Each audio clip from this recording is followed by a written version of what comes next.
बिहार सिर्फ एक राज्य नहीं है, बिहार एक कहानी है। वो कहानी जहाँ गरीबी और गर्व दोनों साथ में रहते हैं, जहाँ से देश को गांधी जी का चंपारण सत्याग्रह मिला और जेपी मूवमेंट ने सरकारों की नींदें उड़ा दी। ये वो धरती है जहाँ वादों की कभी कमी नहीं हुई, मगर उनको पूरा करने में देरी रह गई। अब फिर एक इलेक्शन आया है और सवाल वही है, बिहार कब बदलेगा और कैसे बदलेगा। कभी कभी सन्नाटा सबसे बड़ा सवाल होता है। जय श्री राम दोस्तों, मैं हूं शौर्य और आप देख रहे हैं द इंडियन पीओवी। आज हम बिहार चुनाव 2025 के बारे में बात करेंगे। ये ऐसी लड़ाई है जहां दांव पर केवल सत्ता नहीं है, मगर बिहार के युवाओं का भविष्य है। दोस्तों, बिहार चुनाव 2025 दो फेजेस में हो रहा है। पहला फेज है 6 नवंबर को, जहां पर 121 सीटों पर वोटिंग होगी, और दूसरा फेज 11 नवंबर को है, जहां 122 सीटों का दाव लगेगा। इनका रिजल्ट 14 नवंबर को आएगा। मैदान खाली है दोस्तों। एनडीए और महागठबंधन आमने सामने हैं। दोनों दल, एनडीए और महागठबंधन, अपनी अपनी बातें बिहार की जनता के आगे रख रहे हैं। इस तरफ राहुल गांधी, तेजस्वी यादव और प्रियंका गांधी अपनी रैलियां और सभाएं कर रही है। उस तरफ पीएम मोदी, अमित शाह, योगी आदित्यनाथ, नीतीश कुमार, चिराग पासवान ये अपनी सभाएं कर रहे हैं। लेकिन असली सवाल यह है कि बिहार में विकास कौन करेगा, और अगर कोई इनमें से आया तो क्या बिहार सच में बदल सकता है। आइए इस वीडियो में देखते हैं। दोस्तों, बिहार की राजनीति में हमेशा उथल पुथल रहा है, लेकिन इसके दो मुख्य चेहरे रहे हैं, नीतीश कुमार और लालू प्रसाद यादव। ये सब शुरू होता है मंडल कमीशन से। 1990 जब नया नया मंडल कमीशन आया, लालू प्रसाद यादव ओबीसी और ईबीसी के बड़े नेता बन गए। उन्होंने बिहार में सामाजिक न्याय का नारा दिया, परंतु लालू जी के समय लॉ एंड ऑर्डर और पुलिस और सिक्योरिटी की तो धज्जियां उड़ रखी थी। बहुत सारे स्कैम्स हुए, और उसी एक स्कैम में आज लालू जी जेल के अंदर है, जो कि अभी अपने हेल्थ इश्यूज के कारण बाहर बेल पर है। उस समय पर बिहार में कोई बाहर नहीं निकल सकता था। सब लोग बाहर जाने से डरते थे। खुलेआम बाहुबलियों का राज था, और इसी चीज को कोर्ट ने जंगल राज का एक बड़ा नाम दिया। दोस्तों, जंगल राज का समय बिहार के लिए अत्यंत दुखदायी था। उस समय बहुत सारी हत्या, कांड और बाहुबली का शासन चला। खुलेआम सीएम आवास से फिरौती मांगी गई, और क्या क्या हुआ बिहार में ये आप सोच भी नहीं सकते। जब लालू जी अपने स्कैम में जेल चले गए, तो उन्होंने अपनी पत्नी राबड़ी देवी जी को बिहार का सीएम बना दिया। ऐसे ही 1990 से लेकर 2005 तक लालू जी और राबड़ी जी का राज रहा। इसमें बिहार बहुत पीछे चला गया, और जीडीपी इकोनॉमी तो बिहार की सबसे पिछड़ी हो गई। पहले नीतीश कुमार जी भी लालू जी के साथ थे, मगर फिर उन्होंने जॉर्ज फर्नांडिस जी के साथ मिलकर अपनी एक अलग समता पार्टी बनाई, और 2005 में नीतीश कुमार और बीजेपी दोनों की कोalition की एनडीए की सरकार आई। नीतीश कुमार की सरकार को सुशासन की सरकार कहा गया। इसमें बहुत सारी रोड्स बनवाई गई, लाइट्स लगाई गई, पुलिस को सुधारा गया, और लॉ एंड ऑर्डर को बहुत अच्छे तरीके से कंट्रोल किया गया। नीतीश जी ने पानी, सड़कें और बिजली के कामों को विकास की एक नई राह दिखाई, और अपना पहला टर्म कंप्लीट करने के बाद 2010 में एनडीए, बीजेपी और जेडीयू को एक हिस्टोरिक विन मिला। लेकिन नीतीश कुमार और पीएम मोदी में खास बनती नहीं थी, और 2015 में नीतीश कुमार वापस सीएम बन जाते हैं महागठबंधन के सहयोग से, और मुख्यमंत्री नीतीश कुमार के साथ उप मुख्यमंत्री की शपथ लालू जी के बेटे तेजस्वी जी लेते हैं। ऐसे ही बिहार में दाएं बाएं होता रहा। नीतीश कुमार जी सत्ता के लालच में बार बार पलटी मारते रहे। नीतीश जी का राज लालू जी से बेहतर था, मगर फिर भी बिहार की स्थिति इतनी बेहतर नहीं हो पाई कि वो बाकी राज्यों से कंपीट कर पाए। दोस्तों, बिहार की आज की रियलिटी देखते हैं, और वो मुद्दे कौन से हैं जो कि इस चुनाव को डिसाइड करेंगे। सबसे पहला और सबसे गंभीर मुद्दा है अनएम्प्लॉयमेंट। दोस्तों, बिहार में 15 से 29 ईयर्स के बीच में जो युवा है, उनकी अनएम्प्लॉयमेंट का रेट 29% है, जो कि नेशनल एवरेज 15% से बहुत ज़्यादा है। और इससे जुड़ा हुआ ही मुद्दा पलायन या फिर माइग्रेशन भी एक बड़ा मुद्दा है। 2011 की सेंसस के मुताबिक 7.2% युवा बिहार से बाहर नौकरियों के लिए जाता है, और ये 2011 का डेटा है, अब तो और बढ़ गया होगा। आपको हर राज्य में बिहार के युवा मिल जाएंगे जो कि काम के तलाश के लिए आए हैं। और तीसरा, शिक्षा का तो आप मत ही पूछिए। आप आए दिन इंटरनेट पे वीडियो देखते रहते हैं कैसे बिहार की शिक्षा व्यवस्था बहुत ही खराब है। चाहे ड्रॉप आउट्स ले लीजिए, चाहे लिटरेसी रेट ले लीजिए, one of the lowest in the country average. ये बड़ी ही अजीब बात है कि महावीर और बुद्ध की धरती बिहार आज देश का सबसे गरीब और पिछड़ा राज्य है। प्रति आय यानी कि per capita GD one of the lowest है इन द एंटायर कंट्री। या मल्टी डायमेंशनल गरीबी सबसे अधिक है। फिर भी इन खामोश चेहरों के बीच हर चुनाव में शिक्षा, स्वास्थ्य, पलायन, बेरोजगारी, इन सब मुद्दों पर राजनेता बड़े बड़े वादे करते हैं, पर हकीकत, जमीनी हकीकत में वो कभी भी सच नहीं होते। तो लड़ने दो ना, बराबरी करने दो ना।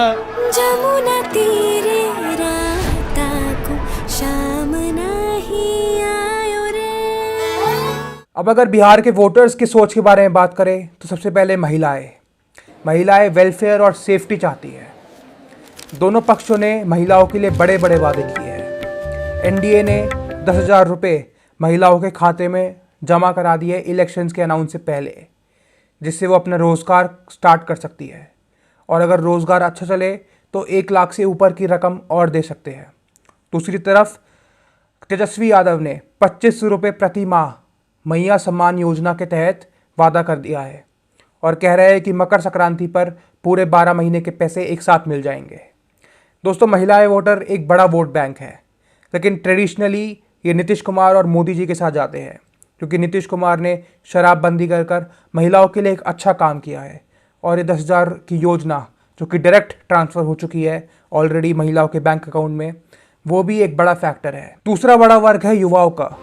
बिहार के युवा जॉब्स चाहते हैं, डिग्निटी चाहते हैं, और इसके लिए भी दोनों पक्षों ने बड़े बड़े वादे किए हैं। एक तरफ एनडीए, जिसमें उन्होंने अपने मैनिफेस्टो में अगले 5 साल में 1 करोड़ रोजगार का वादा किया है, जिसमें वो 1 करोड़ रोजगार सरकारी नौकरी, प्राइवेट नौकरी और स्वरोजगार यानी सेल्फ एम्प्लॉयमेंट के थ्रू देने का वादा कर रहे हैं। दूसरी तरफ महागठबंधन ने, तेजस्वी यादव ने हर घर सरकारी नौकरी का वादा कर दिया है, जो कि प्रैक्टिकली इम्पॉसिबल है, क्योंकि इतनी सरकारी नौकरियां है ही नहीं। और अगर सबको सरकारी नौकरी दे भी दी हर घर में, तो भी बिहार के बजट के 4 गुना है। तो ये सिर्फ एक चुनावी वादा है और ये हकीकत में होना बिल्कुल ही इम्पॉसिबल है। हालांकि युवाओं के बीच तेजस्वी जी लोकप्रिय चेहरा है, क्योंकि एक तो वो खुद ही युवा है और दूसरा युवा बदलाव चाहते हैं और युवा कुछ नया करना चाहते हैं। और प्रशांत किशोर, जिन्होंने नई जन स्वराज पार्टी बनाई है, वो भी युवाओं के बीच लोकप्रिय है, क्योंकि वो बड़े बड़े वादे कर रहे हैं कि वो पलायन रोक देंगे, वो नौकरी दे देंगे, तो उनमें भी युवाओं का ट्रैक्शन आ रहा है। दोस्तों, ट्रेडिशनली बिहार में मुस्लिम और यादव वोटर आरजेडी और कांग्रेस के साथ जाता रहा है, और ईबीसी और high cast, upper caste voter BJP और जेडीयू के साथ। दोनों के अपने अपने सेगमेंट्स हैं। अगर बात करें दोनों कोएलिशंस के बारे में, तो एक तरफ एनडीए है, जहां पर बीजेपी, जेडीयू, एलजेपी, एचएएम और आरएलएम है, जिसमें चिराग पासवान, उपेंद्र कुशवाहा, जितेंद्र राम मांझी, नीतीश कुमार और सम्राट चौधरी, ये 5 बड़े लीडर हैं 5 पार्टियों की तरफ से। दूसरी तरफ महागठबंधन में आरजेडी, कांग्रेस, सीपीआई, सीपीआई-एमएल और सीपीआई-एम, ये लेफ्ट की पार्टीज़, आईआईपी और वीआईपी, मुकेश सहनी जी की पार्टी, ये 7-8 पार्टीज़ है। इसके अलावा एआईएमआईएम, जो कि असाउद्दीन ओवैसी की पार्टी है, जिसने पिछले इलेक्शन में सीमांचल रीजन में अच्छे खासे वोट पाकर 5 सीट जीती थी, वो भी एक फैक्टर है। और जन स्वराज पार्टी, जो कि प्रशांत किशोर जी की पार्टी है, उनको भी अच्छा खासा वोट मिल सकता है अगर बिहार के युवा बड़ी मात्रा में वोट करे तो। इनके अलावा और किसी के पास खास वोट नहीं है।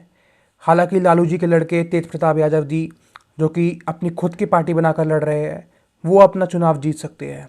इसके अलावा आम आदमी पार्टी और बीएसपी इतना महत्व नहीं रखते इस चुनाव में। दोस्तों, अब आप स्क्रीन पर कुछ ओपिनियन पोल देख पा रहे होंगे। सबसे पहला ओपिनियन पोल है जेवीसी का, जिसमें उन्होंने एनडीए को 120 से 140 सीट दी है और महागठबंधन को 93 से 112 सीट दी है। दूसरा आप पोल देख पा रहे होंगे दैनिक भास्कर का।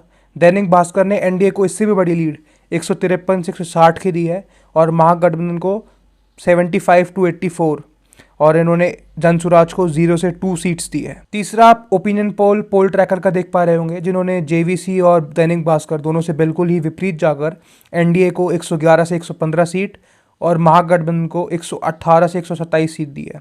इन्होंने जनसुराज को 4 से 7 सीट का अनुमान दिया है।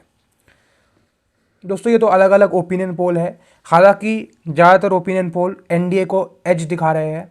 1-2 ओपिनियन पोल जैसे कि पोल ट्रैकर महागठबंधन को भी एज दिखा रहा है और कह रहा है कि ये जीत सकते हैं। और दोस्तों, मेरे हिसाब से एनडीए को स्लाइटली एज है, और मैंने एक प्रिडिक्शन दी है अपनी, जो आप स्क्रीन पर देख पा रहे होंगे। हालांकि मैं कोई सेफोलॉजिस्ट नहीं हूँ और मैं कोई क्लेम नहीं करता कि ये सही है एकदम, लेकिन मेरे अंदाजे से और जितना मैं बिहार को जानता हूँ उस हिसाब से ये प्रिडिक्शन है कि ये चुनावी रिजल्ट हो सकता है। दोस्तों इस चुनाव के स्टेक बहुत बड़े हैं। सबसे बड़ा स्टेक युवाओं के लिए है। वो चाहते हैं हमारी मेहनत की तकदीर ही हमारी कहानी लिखे, ना कि बेरोजगारी। दोस्तों बिहार हमेशा से आध्यात्मिक की नगरी रहा है और भारत का एक बहुत ही महत्वपूर्ण राज्य रहा है, लेकिन इसकी ऐसी दुर्दशा इसकी पॉलिटिक्स, इसके जंगल राज और इसके राजनेताओं की वजह से हुई है। मैं उम्मीद करता हूँ कि बिहार में एक अच्छी सरकार बने जो कि बिहार की विकास की बात करे और बिहार में रोज़गार लाए, बिहार से पलायन कम करे और बिहार को एक विकसित राज्य की ओर लेके चले। जब युवा पढ़ लेंगे ना तो वो 5 किलो राशन नहीं मांगेंगे, वो रोजगार मांगेंगे। Bihar is now ready, but I think it is too late. दोस्तों अंत में बस यही कहना चाहूँगा कि बिहार की मिट्टी कहती है कि बदलाव का सपना अभी जिंदा है। इस बार चुनाव में सिर्फ नेता नहीं चुना जाएगा, सोच चुनी जाएगी। आप ही बिहार का भविष्य हो।